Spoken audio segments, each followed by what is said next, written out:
Bonjour vous autres. C'est Yvon Boutin, conteur confieur, de retour avec vous. Et aujourd'hui, on est dans un endroit magnifique. On est à Sainte-Adèle, au Clos Rolland, un endroit situé en pleine nature.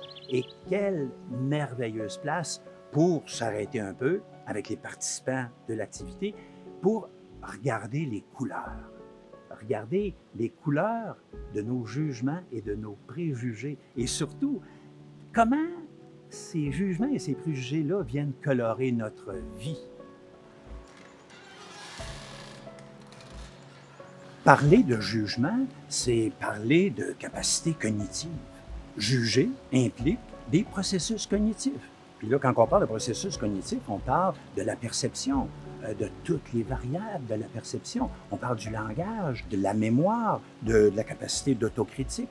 Donc, c'est pas rien. Et comme on le fait toujours lors des rencontres, il va d'abord y avoir un moment de réflexion individuelle où les gens vont mettre des mots sur la thématique d'aujourd'hui, qui est jugement et préjugés. Après ça, il va y avoir un échange à deux.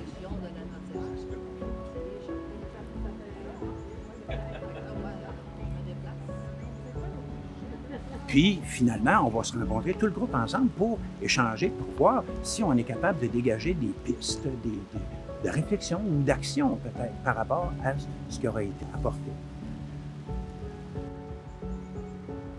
Si vous êtes curieux comme moi, je suis certain que vous avez hâte de voir qu'est-ce que les participants vont avoir pensé de l'atelier d'aujourd'hui. À voir.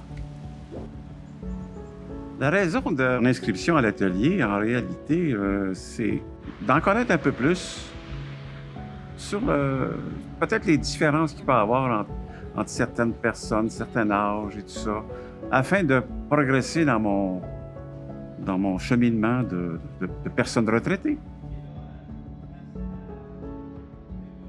Il y avait une espèce de dénominateur commun sur les préjugés. Tu sais, l'éducation qu'on a eue, le contexte où on était, ça reste. Puis on se rend compte que des préjugés, il y en a partout, puis tout le monde en a à des niveaux différents.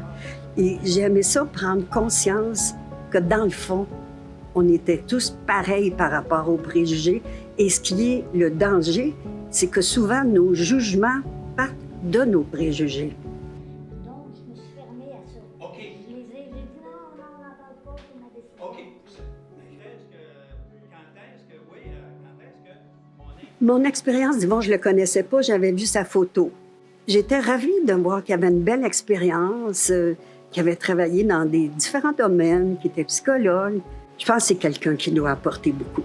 Parce que ce qui déclenche, ça n'arrête pas quand on va partir d'ici. C'est que ça va rester. Puis on continue de penser à ça. Puis ça apporte beaucoup.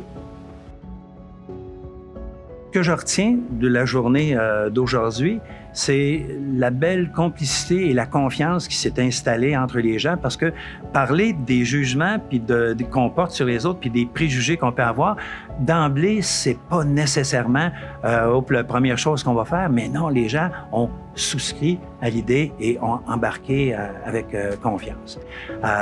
Ce qui me fait avoir bien hâte à la prochaine rencontre où il sera question des 1001 visages de l'intimidation. Donc, suivez ça.